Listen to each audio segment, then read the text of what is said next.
Hello students, चलिए start करते हैं। एक्सरसाइज 9.4 डिफरेंशियल इक्वेशन का क्वेश्चन नंबर 20 देखते हैं क्या है। इंपॉर्टेंट क्वेश्चन है। इन ए बैंक, किसी बैंक में principal increase continuously at the rate of R% per year.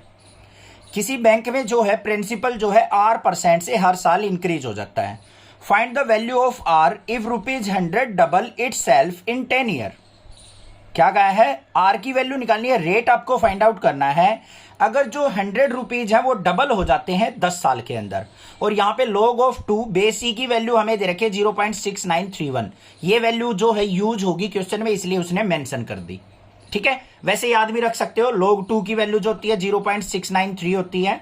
log 3 की वैल्यू भी याद रखनी है, log 5 की वैल्यू भी। ये इस तरीके की 2-3 वैल्यू आपको याद होनी चाहिए। ठीक है, अब यहां पे देख लो ध्यान से, इस क्वेश्चन में हम क्या करेंगे। सबसे पहले देखो, let P is principal. School वाला प्रिंसिपल नहीं लिखना, PRINCIPAL होगा, वो PL ही होता है। ठीक है, और रेट ऑफ इंटरेस्ट क्या दे रखा है? R%। तो रेट ऑफ इंटरेस्ट, इंटरेस्ट मतलब ब्याज, वैसे वाला इंटरेस्ट नहीं, R%। ये बात हो गई। अब देखो बच्चों, रेट जो है वो क्या दे रखा है? प्रिंसिपल जो है टाइम के रिस्पेक्ट में क्या रखा है, तो हमारा क्या हो जाएगा? dp/dt। वैसे प्रिंसिपल का फॉर्मूला क्या होता है, ध्यान से देखो। जो हम ये प्रिंसिपल अगर फाइंड आउट करना है, मतलब जो हमारा अमाउंट निकल के आता है वो किसके इक्वल होता है? Principal into rate into time by 100। ऐसे ही तो होता है। अब उसने रेट ये क्या कहा है कि पैसे जो हैं डबल हो जाते हैं, तो यहां पे dp/dt इज इक्वल टू क्या हो जाएगा? रेट बाय 100, R/100 इंटू में p अमाउंट जो भी हमने वहां पे इन्वेस्ट किया है। तो dp/dt is equal to R/100 into p हो गया। ये p क्यों लिया है मैंने? क्योंकि यहां पे देखो 100 का डबल हो रहा है, तो हमारा जो प्रिंसिपल था वो कितना था? 100 रुपीज। 100 का 100 हुआ, 200 हुआ, तो 100 मतलब क्या था? हमारा प्रिंसिपल। तो इसलिए हमने इसको p लिख लिया। अब देखो यहां पे क्या करेंगे हम, R/100 इंटू p है, p को p की टर्म के नीचे ले आएंगे, तो dp/p is equal to R/100 into dt। इसका कर लेंगे इंटीग्रेशन। dp/p का इंटीग्रेशन क्या हो गया? log p is equal to R/100 constant, और dt का क्या हो जाएगा? t प्लस में कॉन्स्टेंट आएगा, उसको लिख लेते हैं log c। log c को इस तरफ ले आओ, तो क्या हो गया? log p minus log c is equal to R/100 into T. Clear हो गया? अब इसको सिंप्लीफाई करना, ध्यान से देखना कैसे करेंगे हम। log p minus log c दे रखा है, log m minus log n, तो क्या हो गया? log of p/c is equal to R/100 into T.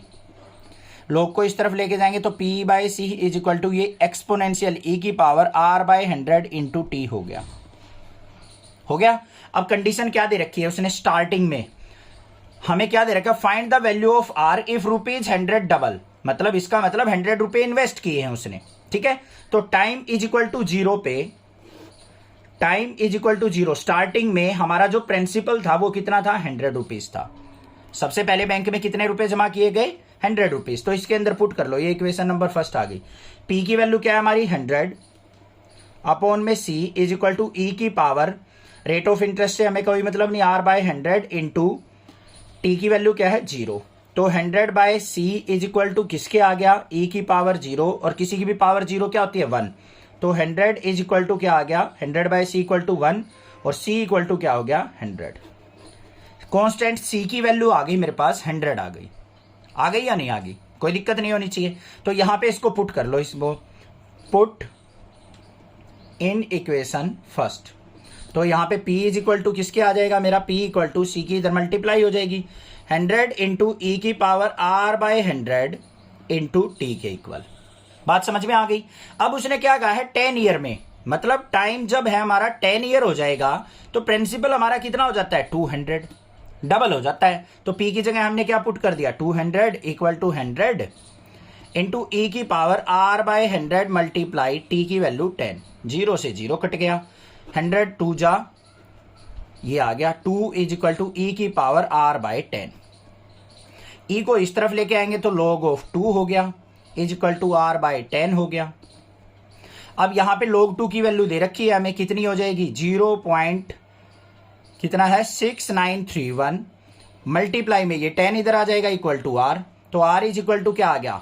6.93। ये आंसर हो गया हमारा, ये रेट आ गया 6.93 क्या आ गया, हमारी रेट ऑफ इंटरेस्ट आ गया।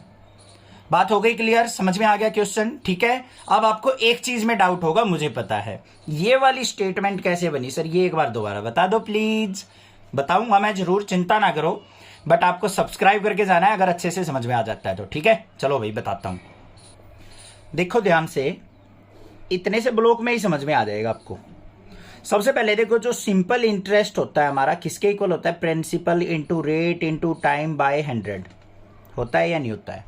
अब जो ये सिंपल इंटरेस्ट है वो कितना होगा बच्चों, उसने क्या कहा है, अमाउंट जितना भी आपका प्रिंसिपल है ना वो डबल हो जाता है। 100 रुपए उसने डिपॉजिट किए, डबल कितना हो गया, 200 हो गए। तो जो सिंपल इंटरेस्ट होगा वो कितने रुपए होगा, 100 रुपीज, वो पी के इक्वल ही होगा, और वो टाइम के साथ साथ चेंज हो रहा है। तो यहां पे हम क्या लिखेंगे, डीपी, और ये अपॉन में टाइम dt। यहां पे क्या बचेगा मेरे पास, R/100 इंटू पी। बस यही तो लिखा है मैंने, बात आई समझ में। सिंपल इंटरेस्ट इसके इक्वल, और सिंपल इंटरेस्ट बनेगा कितना, डबल हो जाएगा, डबल होके 100 का डबल हो गया 200 रुपए, 200 रुपए। तो कितना ब्याज बना हमारा, कितना इंटरेस्ट बना, 100 रुपीज, वो प्रिंसिपल के इक्वल है तो वो पी के इक्वल ले लिया हमने। तो डीपी बाय dt टाइम के रिस्पेक्ट में is equal to R/100 into p. बस अब आगे फर्दर कर लिया क्वेश्चन, क्लियर हो गया होगा ना। यहाँ पे अमाउंट जो होता है हमारा वो टोटल निकल के आता है, वो इसलिए यहाँ पे डबल करके बता दिया था मैंने। ना समझ में आया तो ये तरीका है। ठीक है, चैनल को जरूर सब्सक्राइब कर लेना। Thank you students for watching next classes video.